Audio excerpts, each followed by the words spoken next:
Hi, Bronnie Lennox Thompson here for Tough Topics to Talk About.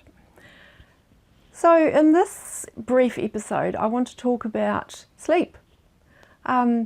Sleep is something that we need to talk about as clinicians who are working with people who are experiencing pain. A couple of reasons. One is that if we have a poor night's sleep, the risk of increased pain during the following day is higher.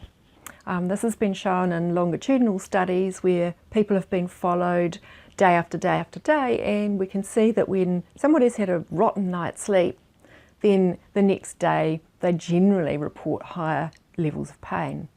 Of course, as a result, it's more difficult to get off to sleep the following night, and so it can become a rather nasty compounding situation. But talking about sleep also allows us to have opportunities to start to uncover some other more intimate topics. So I start with, tell me a little bit about your sleep. How is your sleep? Do you wake up feeling refreshed? Do you feel like you've had a good sleep? How's getting off to sleep for you? Can you get comfortable? What goes through your mind as you lie there waiting? What's the ways that you deal with your sleep problems? I've written a whole series on sleep and sleep management on my blog healthskills.co.nz. So if you're wanting some more information about my clinical assessment, then that's a good place to go.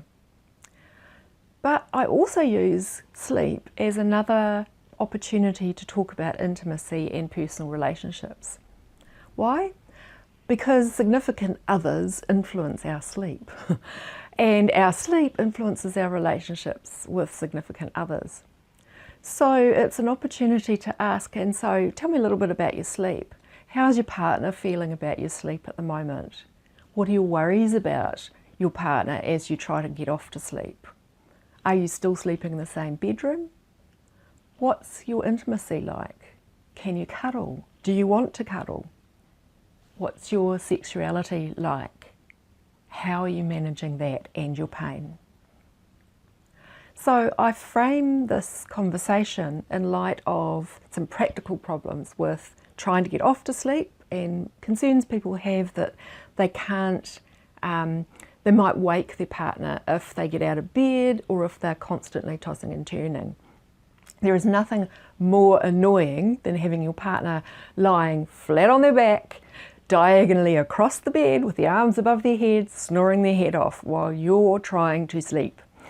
And so this can become a real issue for people who are trying to fall asleep and they're not while their partner's lying there. They're worried that they'll wake that person. So it's a good opportunity there to find out a little bit more about the relationship. It's not a deep and meaningful, it's just, you know, how are you sleeping together? Do you cuddle? What we're trying to look at is the quality of the relationship, because relationships matter when somebody's sore. They influence how we handle our pain, and they influence how well we're getting on the sort of level of support that we feel. So it's a nice, safe and gentle way to ask about sleeping patterns and physical intimacy. I hope that helps.